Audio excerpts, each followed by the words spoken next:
A lot of talk today about the movie Back to the Future and its predictions about life in 2015. We found a place in Middleborough to go back to the past, 12,000 years back.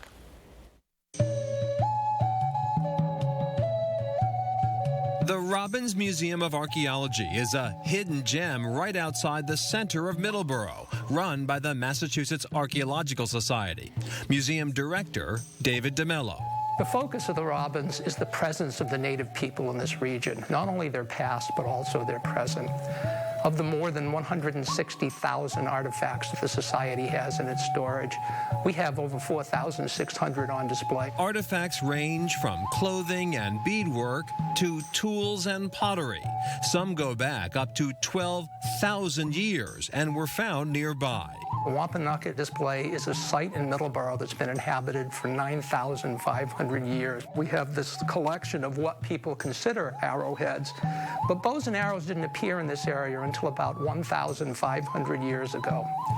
This point just to the left of the one on the right is about 9,000 years ago, so it couldn't have been an arrowhead.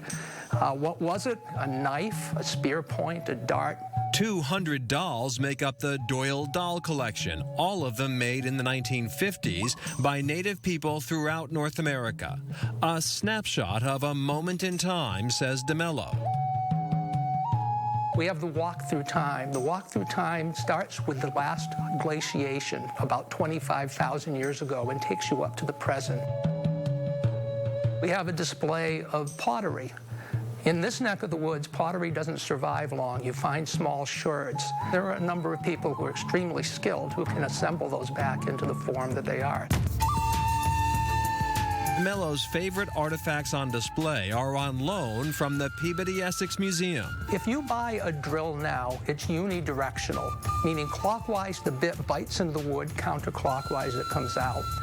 The drill that we have in that exhibit is 12,300 years old, and it's made to do the same thing.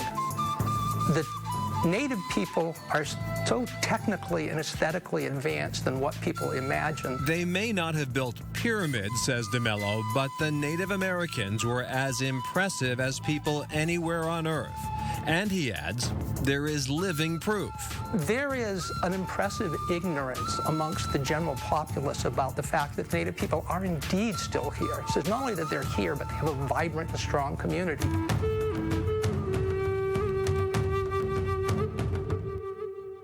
The Massachusetts Archaeological Society was founded in 1939 by a group of amateur archaeologists who were fascinated by the material they were finding all over the state. Middleborough, it turns out, was a popular spot for Native Americans because the herring run is one of the biggest in the country. So if you were a hunter and gatherer, Middleborough was a great place to be, still is. And that is Chronicle for tonight. Thanks very much for joining us. I'm Anthony Everett. Have a good evening. Hope to see you back here tomorrow night.